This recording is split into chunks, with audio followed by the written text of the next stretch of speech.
ஒரு தவறு செய்தால் அது தெரிந்து செய்தால் அவன் தேவன் என்றாலும் விடமாட்டேன் என்று எம்ஜிஆர் அன்று பாடினார். அதை இன்று விஜய் செயலில் காட்டுகிறார்னு அந்த எடிட்டோரியல்ல எழுதியிருக்கு.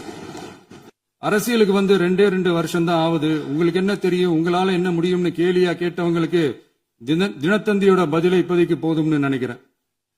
என்னென்னமோ செய்வான்னு சொல்றானே இந்த விஜய், பல வருஷமா இருக்கிற ஒரு பதவி வெறி பிடிச்ச அரசியலை உடைச்சி எப்படி செய்வான்னு நம்ம மக்களை யோசிச்சிருப்பாங்க. இதோ இப்போ நம்ம மக்களுக்கு புரிஞ்சிருக்கும். இப்பவும் சொல்றோம், இது வெறும் ஆரம்பம் தாங்க. இந்த மாபெரும் சபையிலிருந்து கேட்கிற மக்களே, நமக்கு கொஞ்சம் அவகாசம் கொடுங்க. இதுக்கு முன்னாடி, அதாவது 2017 கடைசியில இருந்து 2026 ஏப்ரல் வரைக்கும் இருந்த புண்ணியவான்கள் ஆட்சியில ஒவ்வொரு டிபார்ட்மெண்ட்லயும் போட்ட ஏராளமான ஓட்டைகளை அடைச்சிக்கிட்டே படிப்படியா மக்களுக்கு நல்லதையும் செஞ்சுக்கிட்டே வருவோம்.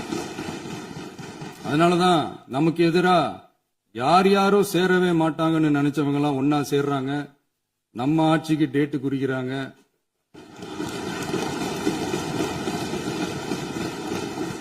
சரி, அவங்கள நம்ம மக்களே பார்த்துப்பாங்க, அதை விடுங்க.